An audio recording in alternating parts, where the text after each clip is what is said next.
My name is Jack Atherton. I'm from AB 612 and Fox 45, and I can't tell you what an honor and privilege it is to be able to join you this morning. I am one of the many millions of people in this country who was able-bodied but did not volunteer to serve in the military, as my dad did during World War II. He's 89 years old, and he can't be with us. He's down in Florida, but he sends you his best. On behalf of him, on behalf of my whole family, everybody else in America, we thank all of the veterans who are here and everybody throughout the country. We're going to change the order of the program somewhat because a few of our older veterans are having a little bit of difficulty right now, and we want to make sure that they're in good shape so that we can honor them. So let's begin with the posting of the colors by the Sons of Union Veterans of the Civil War, William T. Sherman, Camp Number 93. And I would then ask that you remain standing for the singing of the national anthem. The posting of the colors. Forward. Up.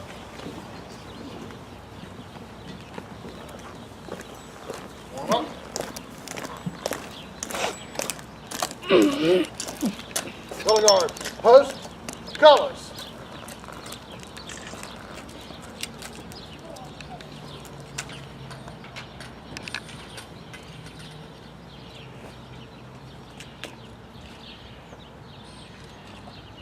Return.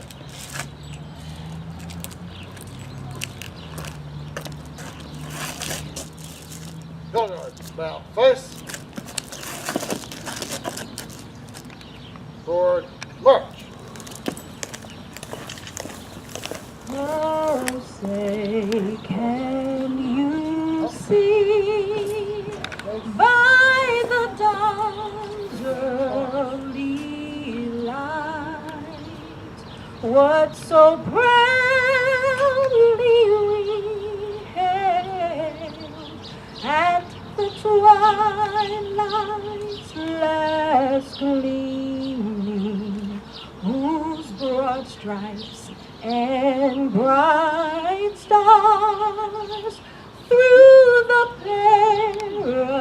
perilous fight o'er the ramparts we watched were so gallantly streaming, and the rockets red glare, the bombs bursting in air, gave proof through the night that our flag was still there. Oh, say does that star-spangled banner yet wave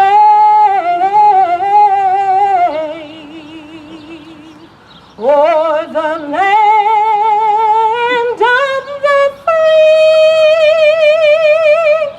and the home of the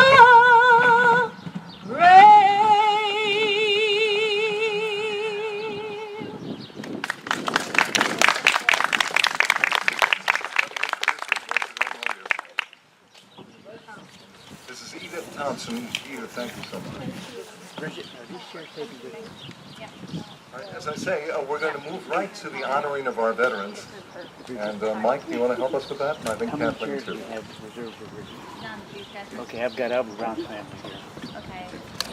We're going to start with our Vietnam veteran, William C. Krukemeyer Jr. Bill, wave your hand out in front. Right in there. Bill served in the United States Army during the Vietnam War. While serving the United States Army, he was a test pilot, aviation maintenance officer, holding a degree in mechanical engineering from the University of Missouri at Rolla. In Dayton, Ohio, Bill was recognized by Delphi as being one of its prolific U.S. patent recipients, having greater than 70 patents while working as senior projects engineer at the Delphi chassis plant in Dayton, Ohio. Bill has served in several leadership positions at the Presbyterian Church, and today we honor him for his service. to our country.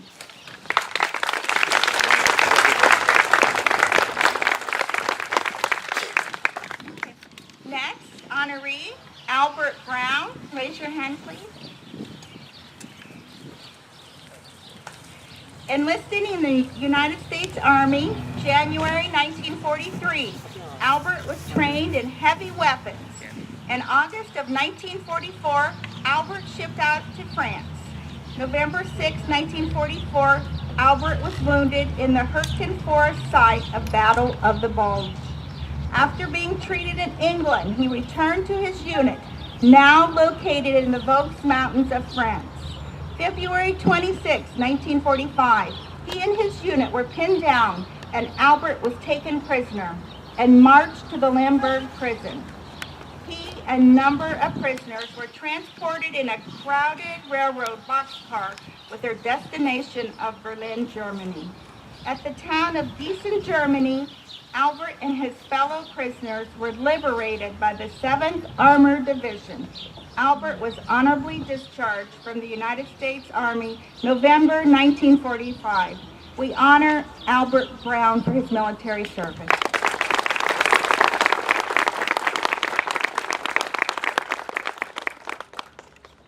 Next, Jack Perry, Korean War POW.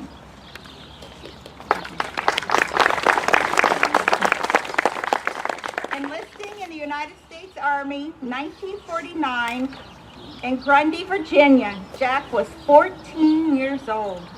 After boot camp and infantry training, he was stationed at Fort Benning, Georgia, with Heavy Weapons Company. In 1950, at the age of 15, Jack shipped out to Korea. His first day in country was spent on the front line with his combat engagement at midnight on the same day. It was April 1951. Jack's unit was captured by Communist Chinese forces. Jack was then 16 years old. Forced to march for 22 days to POW camp, Jack would make 2 escapes only to be recaptured and return to the POW camp. His first attempt at escape resulted in 63 days of solitary confinement in a shallow hole in a covered ground with a piece of corrugated metal. Jack Perry would be among the last group of prisoners released by North Korea on August 22, 1953. We honor Jack Perry for his military service.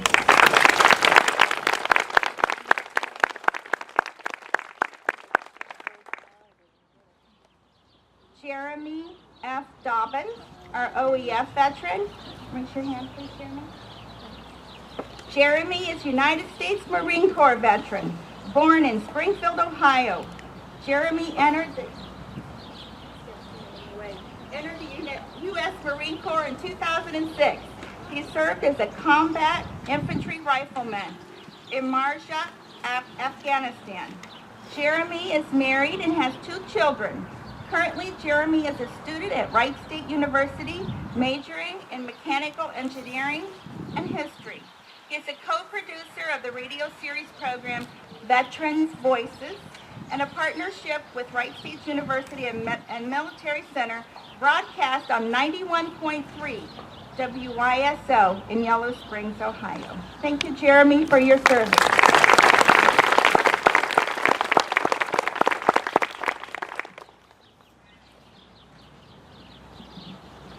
Okay,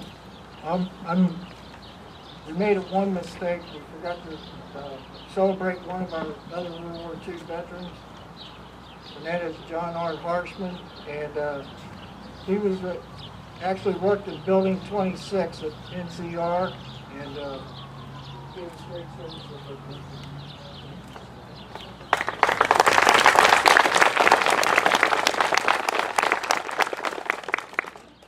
Next one is our Operation Iraqi Freedom veteran, and that is Kathleen Hayes, Colonel, retired. Kathleen Hayes is an RN and currently works at the Dayton VA Center as coordinator of the hospice and palliative care.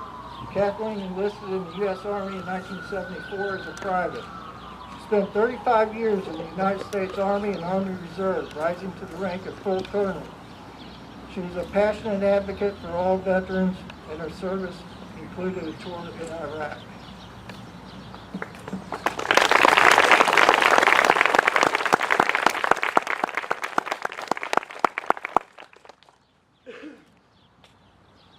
The last veteran we get to recognize with special recognition, his name is Robert A. Kansas. He's a Vietnam era veteran. Robert is a resident of Centerville. He's Vietnam era. He's a Marine Corps veteran, and since he has been discharged, he's been an active volunteer on behalf of veterans in his community. He performed volunteer work at the Dayton VA Medical Center and became involved with the American Veterans Heritage Center, which preserves the history of the VA medical campus. Robert initiated and raised funds for the Patriot Freedom Festival the weekend before Memorial Day, a key event for AVHC. It draws over 6,000 each year. He has worked with the music and recreational therapy staff at the VA to bring concerts by local and regional artists to this campus. He's partnered with the Ohio State Extension Service to restore the medical center's grotto and garden, along with establishing and raising the funds for the Memorial Tree Program, where each tree is planted is dedicated in the veteran's name. Robert has also given his time to civic activities, including the Other Place Homeless Shelter, Habitat for Humanity, and environmental causes. He is also a strong proponent of the Library of Congress and Veterans History Project.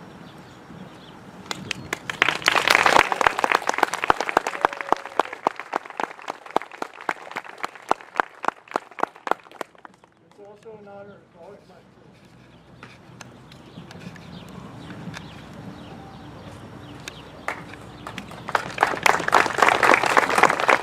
Big round of applause, please, for all of our veterans on the stage, among you, throughout the campus today, and around the country and around the world.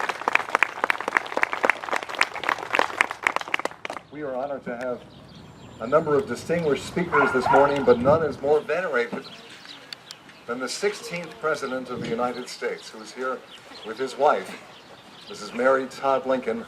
Ladies and gentlemen, I give you President Abraham Lincoln. Thank you,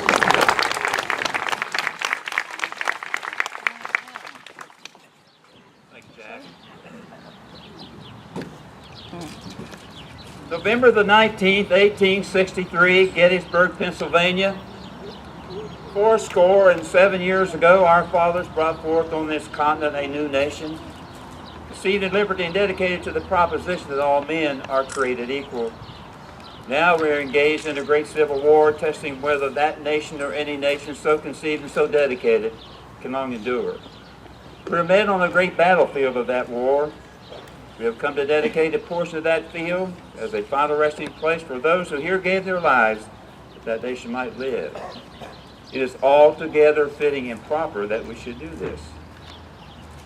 May 23rd, 2015, Gettysburg Avenue, Dayton, Ohio. Part of my legacy was the signing of legislation on March 3rd, 1865, establishing the National Asylum for Disabled Volunteer Soldiers. This act was a beginning for what is now the Department of Veterans Affairs. It is with deep respect, honor, and reverence I stand here on this National Historic Landmark site to welcome all our veterans, their family members, and the citizens of our Dayton, Ohio community. It is altogether fitting and proper that we should do this. I thank the Dayton VA Medical Center, Director Mr. Glenn Costy, his staff, and all the many Dayton VA Medical Center personnel for their help with this year's Patriot Freedom Festival. This is our 11th year for our festival. At this time, I will introduce our Master of Ceremonies, Mr. Jack Atherton of ABC Channel 22, Fox 45. I think he's already introduced himself. Jack?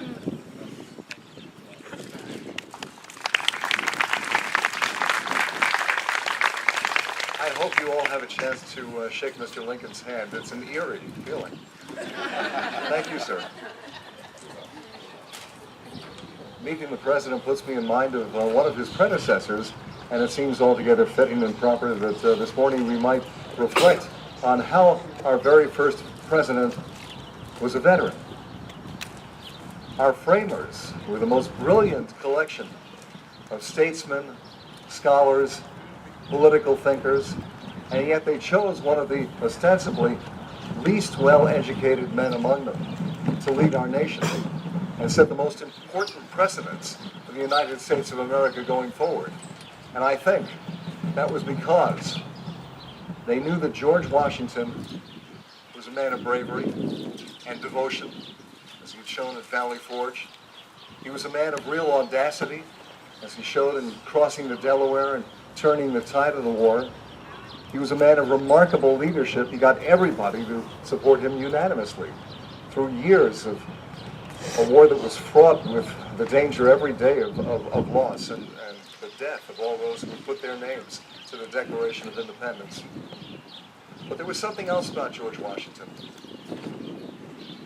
As all veterans show, as all soldiers know, he was not only a leader, he knew how to follow. He knew how to obey. In Newburgh, New York, fellow officers came to him after they were not paid by Congress for years of service. And they tried to persuade him to join a conspiracy to establish a military government. George Washington's response, and what I honestly think was the greatest moment in history, was to take out his spectacles and to say, "Gentlemen, I have grown old and now almost blind in the service of my country." And he read them a letter from a member of Congress promising that those officers would receive all that they deserved. And George Washington refused to be a king. Instead, he presided over the Constitutional Convention, and then, as first president, he followed the Constitution. He knew that that document could evolve and be changed through the process of amendment. And we have 27 amendments to the Constitution. He established, among other important precedents, the separation of powers. He deferred when he felt he needed to defer as a co-equal branch of government and the executive to Congress and to the courts. And he recognized that true liberty, which we celebrate today, is only possible under the rule of law. He fought for and he presided over a limited government that recognized that we have individual rights given to us by God that precede governments. These days, we sometimes lose sight of all that. And I don't want to talk politics now. I had the privilege of doing that on Fox 45. But that's what our veterans fought for. Since the time of George Washington and all those who fought in the Revolutionary War, we have lost, by some estimates, 2,700,000 men and women fighting for those freedoms, fighting for that limited government, fighting for that sense of self-discipline and service that all of you who are veterans here today and all of those who serve today evince every day. And I, again, as somebody who has not served, I'm so humbled to be among you. So let's continue with our program. We've already honored Kathleen Hayes, but I think she has a few words that she'd like to share with you. Kathleen is a trustee of the American Veterans Heritage Center. Kathy Hayes.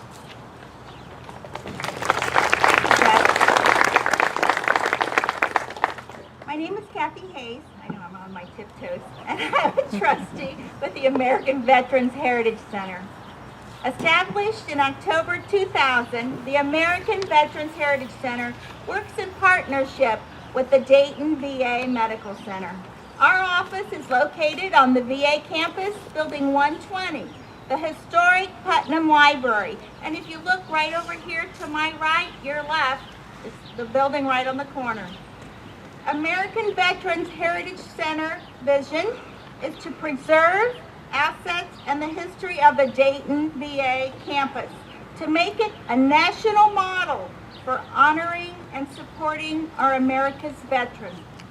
This is accomplished through preservation, inspiration, and education. This effort is a collaborative community initiative that will educate, motivate, inspire, and revitalize this region for years to come. We welcome our veterans, their family members, and all our citizens to our annual signature event, the Patriot Freedom Festival. We'd also like to thank our living historians here today, dressed up in our Civil War period. We had World War II. So when you see one of our living historians, please thank them. We thank again all our veterans for their service. We thank the families and our citizens for supporting our veterans. Our veterans often walk in silence during this Memorial Day weekend and throughout the year. We ask for you to reach out and find a veteran and thank them for their service. And we, from American Veterans Heritage Center, wish that you have a blessed today and tomorrow and celebrate our Patriot Freedom Festival. Thank you.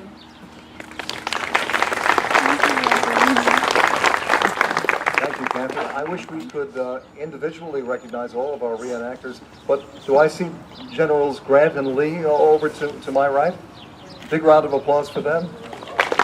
Two great leaders. Two men who came to respect each other greatly, even though they obviously had great differences.